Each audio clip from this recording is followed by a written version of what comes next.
See a guy drop a nuke in S&D in this game? No. It was crazy.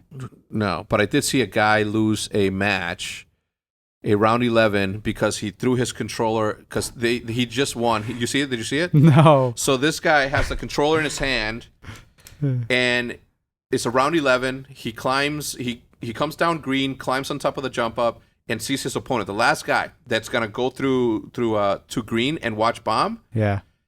Kills him. And he's like, yes! It throws his controller. I'm assuming when he throws his controller, something bumps the trigger for the nade. He's facing his teammate who got to the bomb at 9 seconds and started defusing. Killed him. The reaction, the face is fucking awesome. Oh, man. Imagine that, round 11 to win the tournament, and you're like, yes, throw your controller. Dude. Or you put it on your lap, it falls and it lands on the trigger. The amount of times, even like competitive, like you'll be sitting there, win a crazy ass round 11. You know, I got fucking Matt or Ian beside me, and they're just like, yeah, let me get you, and I'm literally just like gripping my square button. You're like protecting it? Yeah, like fucking don't let go. Like Yeah. Seth would always be like, dude, Damon, don't let go of him, man. Or something like that. It's always him who had to say something. I'm sitting there, you try to sit between these two fuckers. Yeah. Like, oh shit, dude, I would hate for that something like that to happen, but I would. Oh, that's like that was like one of my biggest fears, like that somebody was gonna do that, or just I would do it. Like it's sometimes disconnects. like you literally would have to slide, like especially in Black Ops 4, slide to the bomb, and like there'd always be like a little bit of a delay, and like you have to like get it. You better hope there's not a gun like next to the bomb either. You pick that up, and then don't let go. Like don't do anything else. Like don't disconnect. Just sit there and don't move square. Like don't do anything until it's over. Was it Ghost where the Bluetooth thing came to light, or was that which one was that? Remember where Bluetooth was like you couldn't have your phone next to your Bluetooth and all probably that Black shit? Ops 4, PS4. Was it? No, because it was a UMG event. 100% it was a UMG event. But imagine Ghost wasn't on PS4. It was whatever was PS4 after Advanced Warfare. Black Ops 3. Yeah. Was it Black Ops 3? Yeah. But imagine, right? I remember. Oh yeah, no, it was the first one. Yeah, 100%. But imagine you're round 11, you're holding it down, and then somebody turns on their phone and you get disconnected. Remember when you yelled at the people that were sitting fucking behind you? Yeah, I remember that in London. I was trying to find the video the other day. I couldn't find it. I think Hitch may have put it in Vision. I think where you're like, can you get these fucking people out? Dude, like they told me before, like everyone was lagging because of Bluetooth. Like no one's supposed to be in the pit with the Bluetooth. I turn around after I go like fucking 13-40 versus Supremacy. Like they weren't good. I turn around and the whole posse's behind me with their phones out. Like, what are you doing, man? Like you know the fucking rules. Oh, that's probably the only time. Actually, yeah. During a match that I've popped off at someone, I was genuinely pissed. Yeah, and I don't think I think that's allowed. I don't think that any of those like I think they knew. Yeah, they knew they fucked up. All right, I'm gonna end the part. There's a couple of questions I asked this morning because I usually don't let people just ask. I just like to be the one, but I figured because it's you, I would allow people to ask you questions. I have 4. Okay. From Hannibal, Cespaspavoris says, what was the best experience along his whole career? Say trips, competitive, your relationships. What's the best experience along your entire career? Trips, competitive. Just the whole thing. Your whole career, what was the one thing that you remember that was like, that was a good time? And I know there's thousands of them, so just pick the first one that comes to mind. I mean, the most obvious one's probably the IW champs. Yeah. Like, I mean, you guys have been waiting for it for years, and I had already been on the team for... 3 years? Yeah. 2, 3 years? 2. And it was like, we should have had one by now. Yeah. And that whole year was just crazy. And then how we ended, like the double reverse sweeps, fucking playoffs, and then we get to champs and we get 3-0'd, and we come back double or 3-0, 3-1. Like, bro, you know what's crazy? It was crazy, and that event was a meant to be game. That we were supposed to win that. Everything about that, like even, and I have it on my vlog. Everything about that day was fucking like magical. From the one thing that I'll never forget, and I'll always remember this one thing is when one of you asked for a banana. And there was no bananas in the stream room. There was no banana in the pro lounge. There was no bananas at the stores. And I'm walking down the corridor, and then I look to my right, and there's a fucking banana and an apple. just sitting. It was like I was Zelda. I was just Link. Placed. It was like I was Link in a Zelda game, and I found the fucking key to whatever because there was no bananas anywhere. He was going through a maze, and it's just like you on top of a box. Yeah. There's a banana and a fucking apple, and I'm like, I pull out my phone. I'm like, this is meant to be. It's fucking meant to be.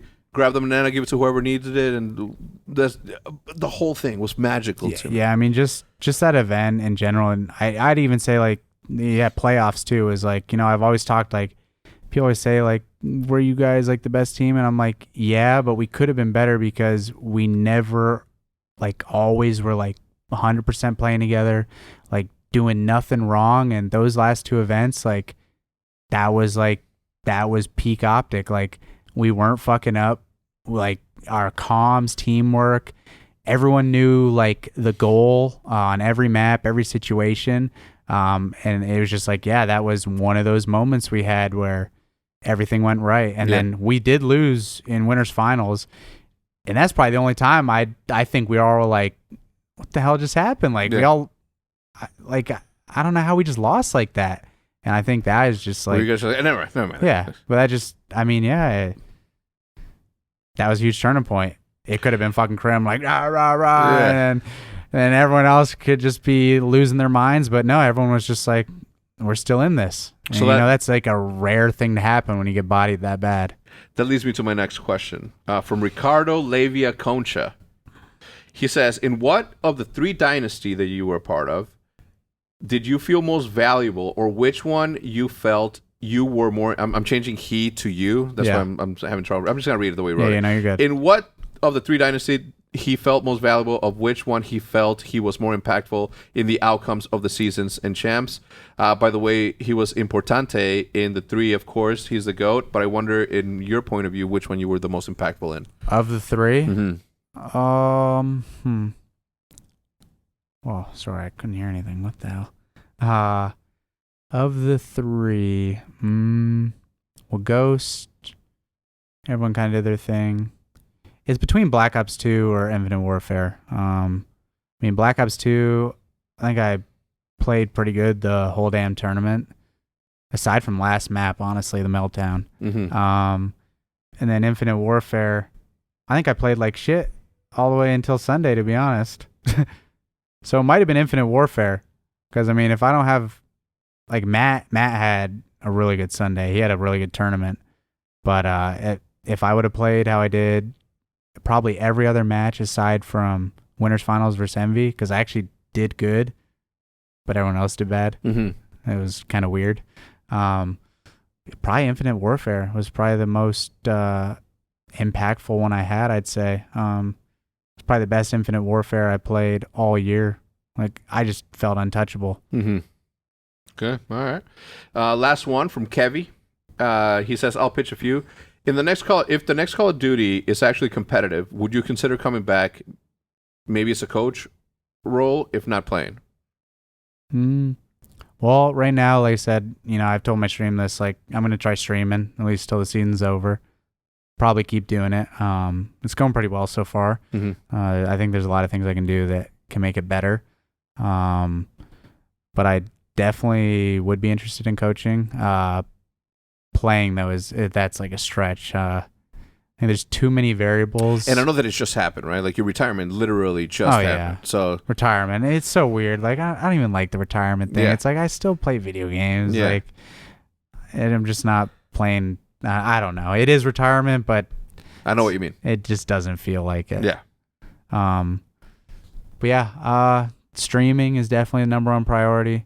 And then streaming and possibly coaching, because I do want to stay, you know, have some ties to Call of Duty some way, and I feel like it's a way I could be impactful. Yeah. But you know, I just want to make sure, like, hey, if I can still stream and I can do good at streaming, you know, maybe follow the paths, like kind of like Teep, but maybe not that level, but still be connected to Call of Duty. Like I would like to coach and you know, see how it goes.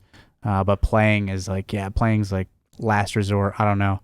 I'd have to be blown away, and I don't know. I'd need a good fucking team to ask me to play. But there's no way. I don't see any of that happening. I don't know, man. I don't know. Never close the door on yourself. Let somebody else close it for you. I mean, who dude. knows? Who knows? But that's like very low chance. Cool. Well, look, man, thank you for stopping by. This won't be the last time, as I said the last time. So just know that you're right down. I'll probably be back, and they'll be like, "Oh, look, he's back," but he's actually back. He's playing. Oh shit. Yeah. Look, you live right down the street. I don't know what your contract situation looks like. I don't want to talk about your contract, obviously, especially not in front of the cameras. Not that I would behind the cameras anyway, but I would want us to reunite at some point or another. So always consider my door an open door. Obviously, we'll go through the appropriate channels to make everything like nice and all that. But I like familiar faces. yeah, so do I. Trust me, so do I.